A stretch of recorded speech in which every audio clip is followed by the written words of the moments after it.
Assalamualaikum warahmatullahi wabarakatuh. Perkenalkan, nama saya Septiarani Eka Damayanti, mahasiswi dari Institut Agama Islam Nurul Hakim dengan prodi BKI Bimbingan dan Konseling Islam semester 4. Nah, tujuan saya membuat video perkenalan diri ini untuk memenuhi tugas matkul dari makro dan mikro konseling.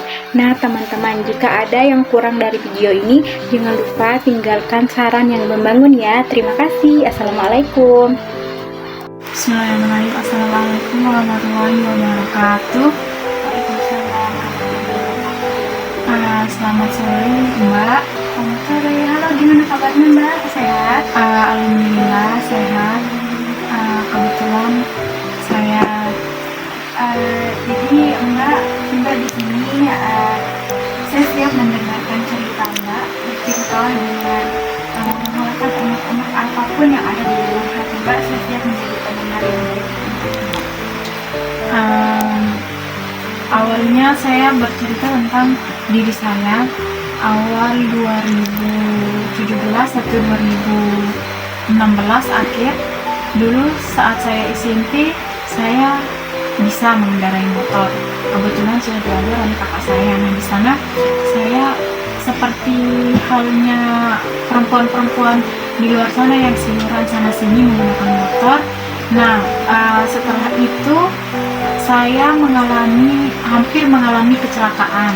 Awal di sana saya kayak mulai trauma lah gitu, lihat-lihat motor, tapi mungkin saya mengelak gitu, kayak nggak terlalu pikir lah, mungkin saya masih kaget dengan kejadian yang lalu. Terus setelah lulus SMK lagi, saya berani mengendarai motor. Kebetulan saya pas SMK-nya port mondok, jadinya nggak boleh bawa motor. Nah, lulus SMK saya bawa motor kembali seperti biasa. Di sana juga sudah tidak terlalu deg-degan, udah kayak enjoy biasa aja. Terus saya berboncengan dengan kembaran saya waktu itu. Kita ke rumah Bukde. Di sana juga saya hampir tabrakan lagi. Jadinya kayak senggan lagi membawa motor, apalagi kalau saya berboncengan dengan kembaran saya ini. Saya sangat-sangat takut sekali, traumanya kerasa sekali di sana. Kemudian saya break lagi untuk bermotor, mengendarai motor sampai saya masuk jenjang perkuliahan lagi. Di sana saya berboncengan dengan ibu saya. Di sana saya juga yang bawa motor gitu. Tabrakan lagi di sana. Di sana malah kita tabrakan. Kebetulan saya ngeleting, tapi bapaknya ini tidak melihat lighting gitu. Jadinya saya tabrakan sampai ada cacat-cacat lah, sampai mengeluarkan darah. Nah, di sana saya benar-benar break mengendarai motor. Tetapi saat itu kisaran tahun awal 2024 atau akhir 2024, bapak saya memberikan saya motor. Tapi saat itu saya beranilah mengendarai motor ya, sedikit-sedikit. Bapak di belakang kayak baru-baru diajari memotor.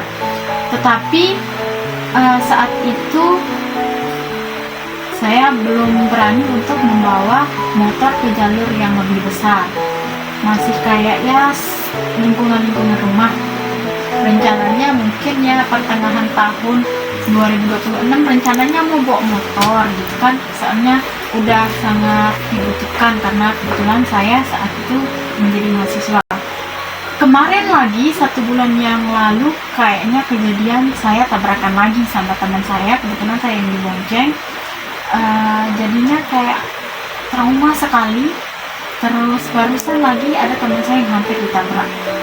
Kayak traumanya itu trauma banget gitu. Kalau saya dibonceng sama teman saya, kalau mungkin dia ngeleting ataupun hampir salah jalur, kayak greget sendiri gitu loh, takut banget gitu. Gimana cara mengatasinya? Mungkin ada saran dari mbaknya? Jadi begini, dari cerita Mbak yang saya dengar tadi, saat Mbak mengalami kecelakaan, saat Mbak mengalami ketraumaan pertama, Mbak mengalaminya itu bersama kembaran Mbak. Apakah kembaran Mbak yang ikut bersama Mbak mengendarai sepeda motor itu mengalami ketraumaan yang sama yang seperti Mbak rasakan saat ini atau bagaimana? Ya hampir 11-12 lah kita samanya takut dengan motornya, apalagi beliau mungkin lebih takut dari saya gitu loh.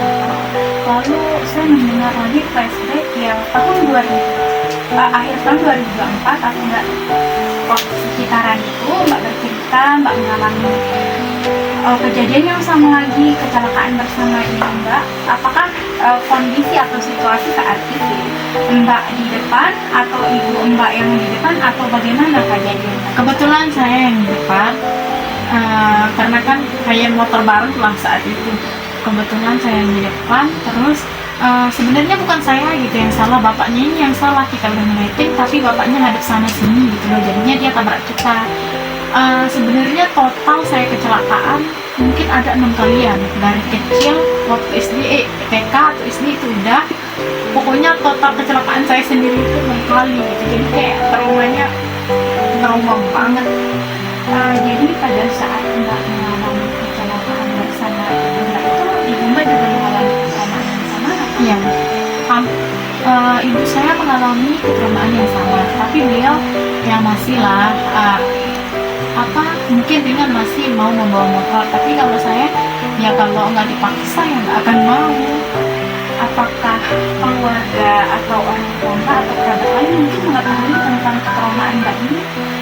Ibu saya mengetahui, terus bapak saya juga mengetahui, kembaran saya juga mengetahui. Lalu bagaimana respon keluarga setelah mengetahui bahwa Mbak ini mengalami ketraumaan terhadap motor ini? Ya pasti kalau untuk orang tua saya sendiri ya disuruh ya pelan-pelan dulu lah gitu.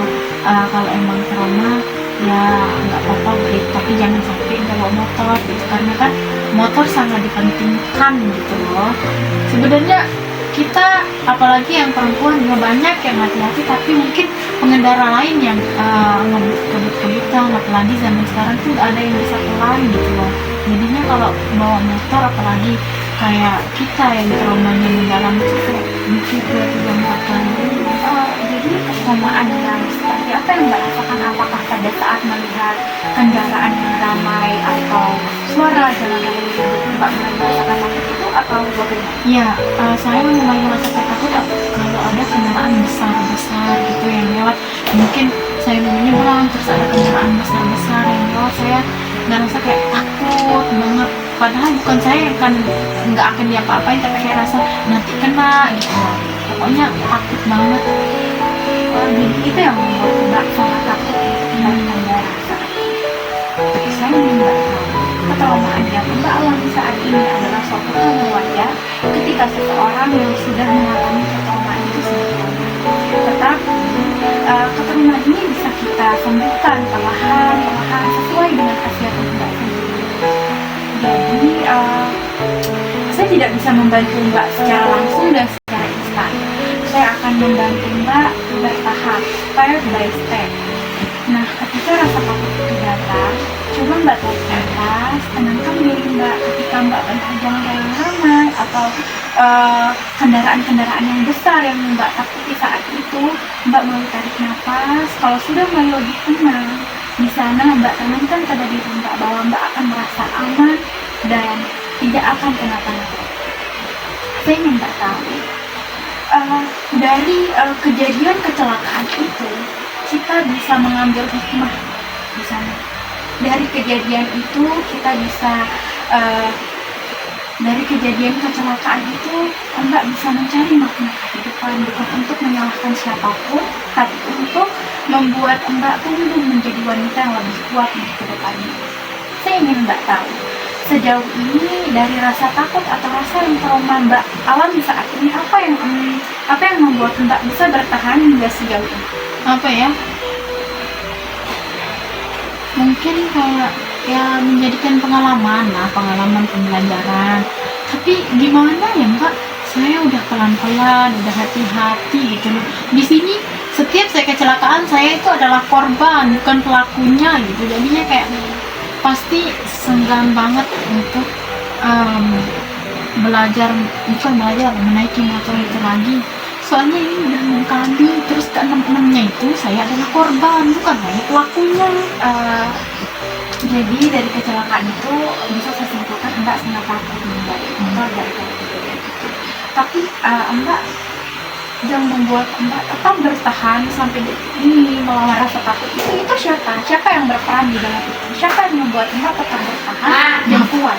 Bapak saya sih, kalau saya misal bawa motor tapi bapak yang ngikutin di belakang, enggak saya takut. Tapi kalau tok sendiri tuh saya takut banget. Tapi kalau ada bapak yang pas sana, Itu tandanya Mbak masih mempunyai alasan yang kuat untuk terus maju dan untuk terus belajar mengendarai motor itu dan melawan rasa trauma Mbak itu secara perlahan-lahan.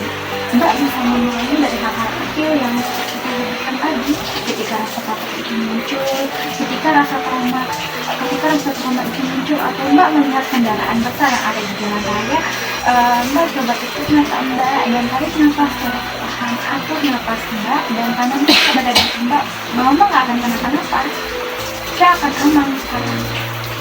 Dan ketika Mbak ingin belajar mengendarai sepeda motor, Mbak harus tanamkan rasa berani itu di dalam diri Mbak sendiri.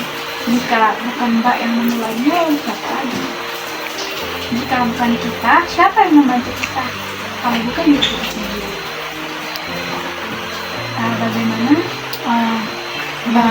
Bagaimana perasaan Mbak setelah berbicara hari ini dengan saya? ya mungkin agak lebih calm ya gitu. Jadi saya lebih mengetahui berarti kalau saya trauma datang harus kayak gimana, udah tahu lah sekarang. Kayak mengatasi diri sendiri dan ketakutan saya sendiri. Itu langkah yang sangat bagus dan kita sangat mendukung. Bagaimana Pak? Kita tutup konten hari ini, Mbak? Terima kasih atas waktunya, Mbak. Ya, sama-sama. Thank you.